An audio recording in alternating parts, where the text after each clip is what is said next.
Hello दोस्तों, आज हम आपके साथ एक धमाकेदार भारतीय रोमांटिक ड्रामा मूवी लेकर आए हैं। इस मूवी का नाम है बेबी। तो चलो बिना वक्त गवाएं आज की मूवी की शुरुआत करते हैं। वैष्णवी और आनंद एक दूसरे के पड़ोसी थे और हाई स्कूल में पढ़ते थे, जो हैदराबाद की एक जुगी बस्ती में रहते हैं। आनंद का अपनी माँ के साथ रिश्ता खराब था क्योंकि वह गूंगी और बहरी थी, लेकिन उसकी माँ उससे बहुत प्यार करती थी। फिर एक दिन वैष्णवी को आनंद से प्यार हो जाता है, लेकिन वो उसके प्यार को स्वीकार नहीं करता। तभी लेकिन रक्षाबंधन के दिन वो आनंद को सभी के सामने राखी नहीं बांध पाती। इसी वजह से उनके शिक्षक के सामने वैष्णवी खड़ी होकर डांट सुन लेती हैं। फिर आनंद उसकी भावनाओं का जवाब देता है और वो एक दूसरे से प्यार करने लगते हैं। फिर 3 साल बाद वैष्णवी एक प्रतिष्ठित इंजीनियरिंग कॉलेज में एडमिशन लेती है, जबकि आनंद मार्क कम होने के कारण कॉलेज छोड़ देता है और वो उसके जीवन के लिए ऑटो चलाना शुरू कर देता है। फिर कुछ दिन बाद वो वैष्णवी के लिए एक स्मार्टफोन खरीदने के लिए अपनी ऑटो गिरवी रख देता है। हालांकि उसे पैसे चुकाने में बहुत ही मुश्किल होती है। कुछ दिन बीतने के बाद वैष्णवी को अपने कॉलेज के बाकी छात्रों के साथ तालमेल बिठाने में मुश्किल होती है। फिर वो विराज और सीता से दोस्ती करती है और वो उनके कक्षा में एकजुट होने की पूरी कोशिश करती है। इसी बीच विराज वैष्णवी की ओर आकर्षित होता है, लेकिन वो उसे नहीं बताती है कि वो आनंद के साथ रिश्ते में है।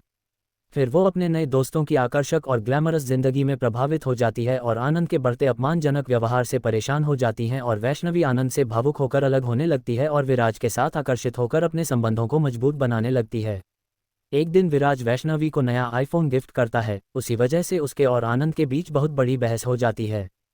सब कुछ देखकर सीता वैष्णवी से ईर्ष्या करने लगती है, क्योंकि उसका मानना है कि वैष्णवी निम्न वर्ग से है और विराज के हकदार नहीं है। विराज की जन्मदिन की पार्टी में वैष्णवी आती है। तभी वहां पे आनंद वैष्णवी को मैसेज करके माफ़ी मांगता है और उसे आई लव यू का मैसेज भी भेजता है। लेकिन यहाँ पे विराज उसे प्रपोज करने लगता है। नशे की हालत में आनंद से नाराज़ होकर वह विराज को किस करते वक्त पहले आनंद को मैसेज करती है कि वह उससे प्यार करती है, और ये सब बर्थडे पार्टी में लगे सीसीटीवी में कैद हो जाता है। लेकिन बाद में उसे अपनी गलती का एहसास होता है, लेकिन विराज उसका पीछा करना शुरू करता है और उससे शादी करने के लिए कहता है।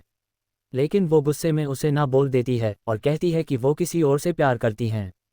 तभी वह उनके किसिंग वीडियो को दिखा के उसे धमकी देता है और उसका अपने फ़ायदे के लिए इस्तेमाल करके सीता वैष्णवी और विराज को एक दूसरे के खिलाफ कर देती है। विराज से छुटकारा पाने की कोशिश में वैष्णवी उसके साथ सोती है। सीता ने हर्ष के साथ किस करने का वीडियो रिकॉर्ड कर लिया था, जिसके बदले में उसने आनंद और वैष्णवी के बीच हुई बातचीत और वैष्णवी और विराज के चुंबन की ऑडियो रिकॉर्डिंग साझा कर दी। आनंद को वैष्णवी और विराज के बीच चल रही सभी बातें पता चल जाती है और गुस्से में वह वैष्णवी को उसकी नींद में ही मारने की कोशिश करता है, लेकिन वो फूट फूट कर रोने लगता है। इस दौरान सीता विराज को बताती है कि वैष्णवी का 10वीं कक्षा से ही एक प्रेम संबंध था। जब विराज और आनंद द्वारा वैष्णवी को सार्वजनिक रूप से सामना किया जाता है तो अपराध बोध और शर्मिंदगी से ग्रस्त होकर वैष्णवी आत्महत्या का प्रयास करती है। आनंद और विराज दोनों को गिरफ्तार किया जाता है, लेकिन बाद में उन्हें जमानत पर रिहा कर दिया जाता है। वैष्णवी को अस्पताल में भर्ती कराया जाता है और धीरे धीरे उसकी सेहत में सुधार होने लगता है। आनंद को अपनी मां के साथ अपने कठोर व्यवहार के बारे में एहसास होता है और वह उनसे माफ़ी मांगने का फैसला करता है, लेकिन दुर्भाग्य से उसी रात उसकी मां का निधन हो जाता है, जिससे वह गहरे सदमे में चला जाता है।